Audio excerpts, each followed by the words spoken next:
Et vous avez pu remarquer, sans rentrer dans les détails, que cette visite qui n'était même pas officielle. Parce que M. Shimon Peres, il passait ses vacances au Maroc. Son fils est marié à une Marocaine. Et nous, soi-disant, ça veut dire normalement juifs et musulmans, notre destinée, notre terre promise, c'est Jérusalem. Voilà. Nous rêvons tous de se déplacer et d'aller prier à Jérusalem. Mais le jour où cette rencontre semi-officielle a eu lieu, je me rappelle qu'il y avait des communiqués des États de la région et on a qui étaient très, très contents, même les Palestiniens, ils étaient très contents parce que ça peut ouvrir les portes du dialogue, de reconnaissance entre les deux États, les deux peuples, sans oublier que feu M. Arafat, il venait rencontrer les Israéliens au Maroc. Et moi je le dis haut et fort et je n'ai peur de personne et je n'ai honte de rien. Au contraire, je suis très fière de ce qu'ils ont fait, ce qu'il a fait feu Sa Majesté le roi Hassan II, sachant que même le premier rabbin de Jérusalem, c'est un Marocain. Monsieur le directeur pourra vous confirmer ça. Et qui a demandé l'autorisation à Sa Majesté pour aller et être nommé rabbin de Jérusalem, dont les enfants, ils sont toujours vivants ici au Maroc, en France et à Jérusalem. Le problème qu'il y a d'autres États qui ont signé un communiqué commun intitulé, vous pouvez le trouver, en 1986, vous allez le trouver, et quels sont ces États? La grande trahison. Le roi Hassan II et le Maroc ont trahi la cause palestinienne. C'est grave. Depuis notre naissance, qu'on vit ce drame, entre les deux, on est entre les deux. Parce qu'au Maroc, on ne dit pas ça c'est un juif, ça c'est un chrétien, ça c'est un musulman. Je m'appelle Naïma, j'ai Yael, j'ai Joseph, j'ai Albert avec moi, et on ne dit pas pourquoi lui il s'appelle comme ça, pourquoi elle s'appelle comme ça. Sans oublier que moi, dans mon quartier où j'ai grandi, j'avais la synagogue, elle est plus proche que la mosquée. Après la mosquée, il y a la grande cathédrale au milieu, au centre de Rabat, c'est la grande cathédrale. Et jusqu'à maintenant. Jusqu'à maintenant. C'est vrai, avec l'arrivée du communisme, il y avait des choses qui ont troublé un petit peu la situation, mais ça n'a pas changé notre attitude, ni notre culture, ni notre manière de vivre entre tous. Au contraire, on avait un roi qui s'appelait Hassan II et on avait un premier ministre qui était aussi ministre de l'Intérieur qui s'appelait Basri. C'était la sécurité totale.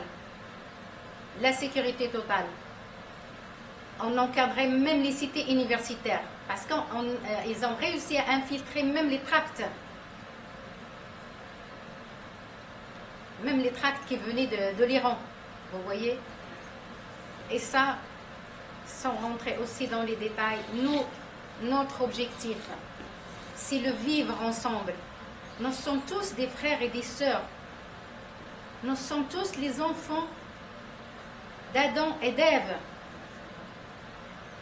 Alors, et nous sommes que 5 continents sur cette terre entière. On n'a pas exploité tous les territoires. On n'a pas exploité les mers, les richesses.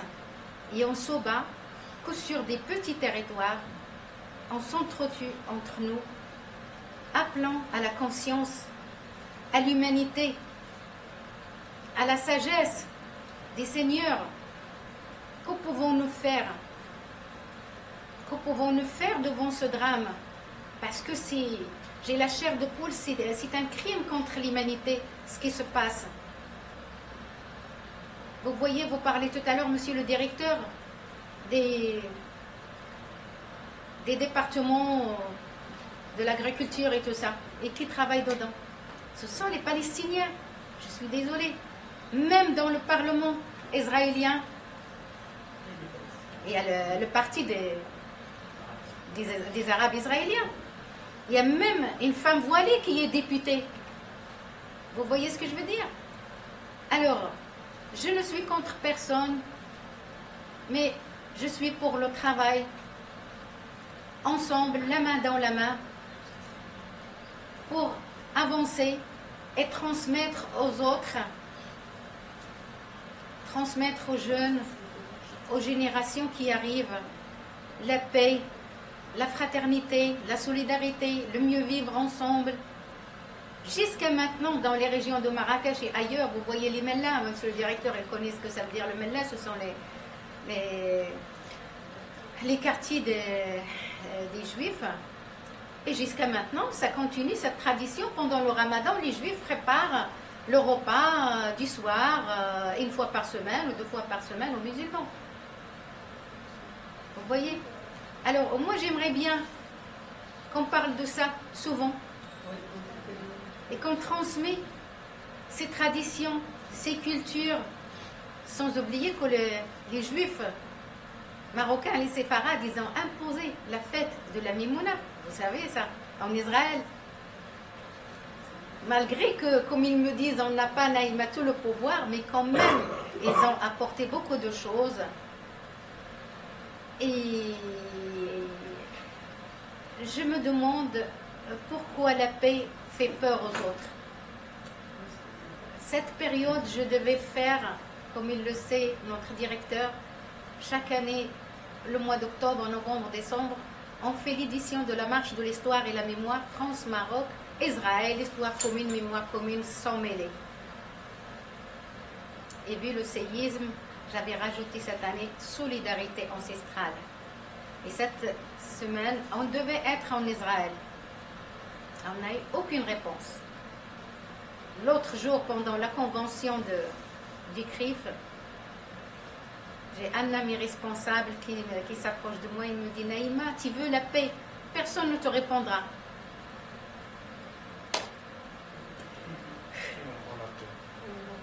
Mais on va continuer à travailler sur la paix. Avec vous, Madame la maire, avec vous, Monsieur le directeur, avec vous tous. Paix, salam, shalom à toutes et à tous ici et là-bas, Inch'Allah. Amen.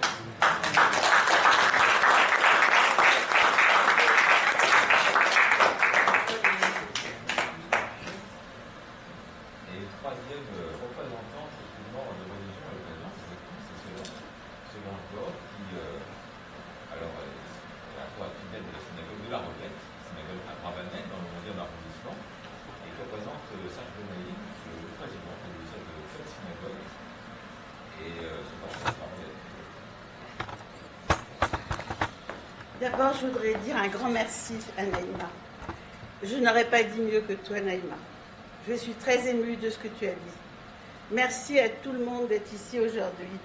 Les chrétiens, les bouddhistes, les protestants, les musulmans, les juifs. Nous ne formons qu'un. Nous sommes un seul peuple. Nous sommes tous des êtres humains. Et malheureusement, il y a des politiques qui préfèrent que la guerre existe pour des raisons que je vous laisse imaginer, plutôt que la paix. Mais je pense que tous ensemble, on doit rester optimistes, on doit croire à la paix, et on doit dire merci à nos amis musulmans d'être là, et justement de nous aider et de faire en sorte, merci Monsieur Guy de nous prêter encore une fois la salle pour dire tout ce qu'on a à dire, et on a encore beaucoup à dire. Il faut que nous fassions la paix. Les êtres humains sont faits pour vivre ensemble, quelle que soit leur religion. Nos parents ne nous ont pas appris à faire la guerre. C'est nouveau.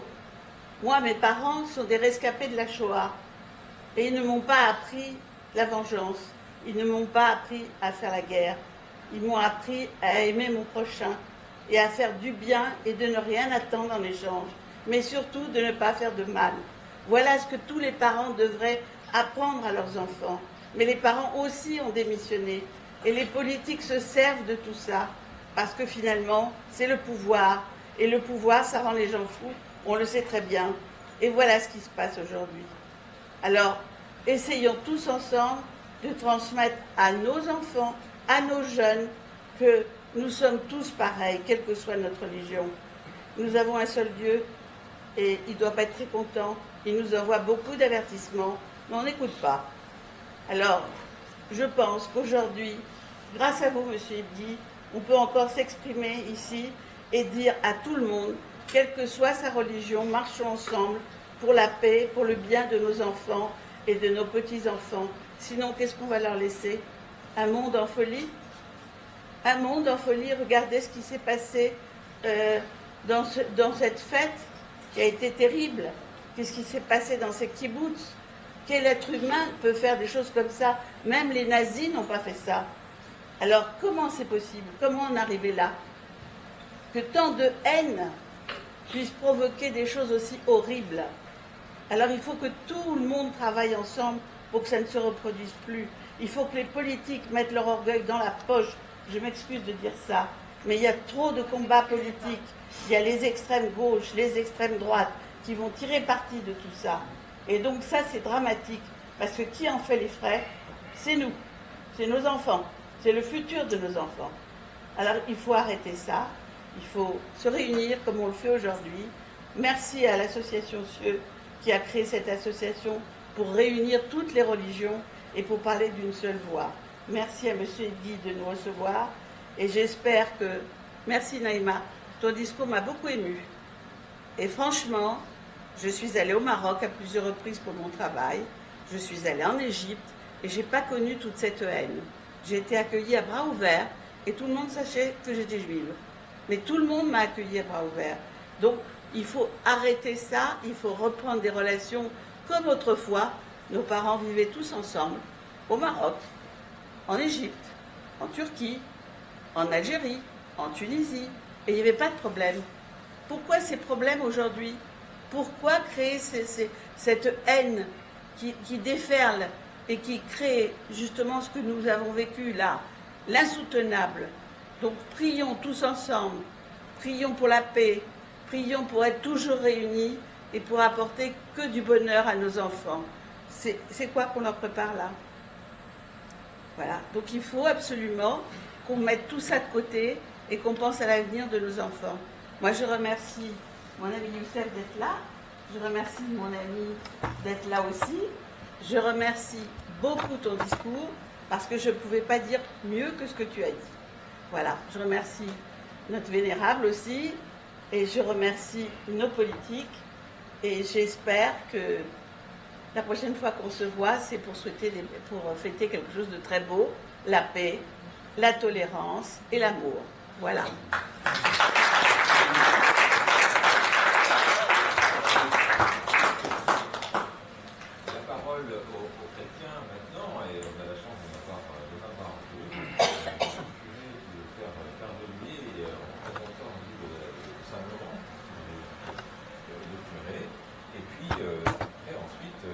En personne qui représente l'ensemble des églises évangéliques de Paris, le pasteur Philippe Fauveau.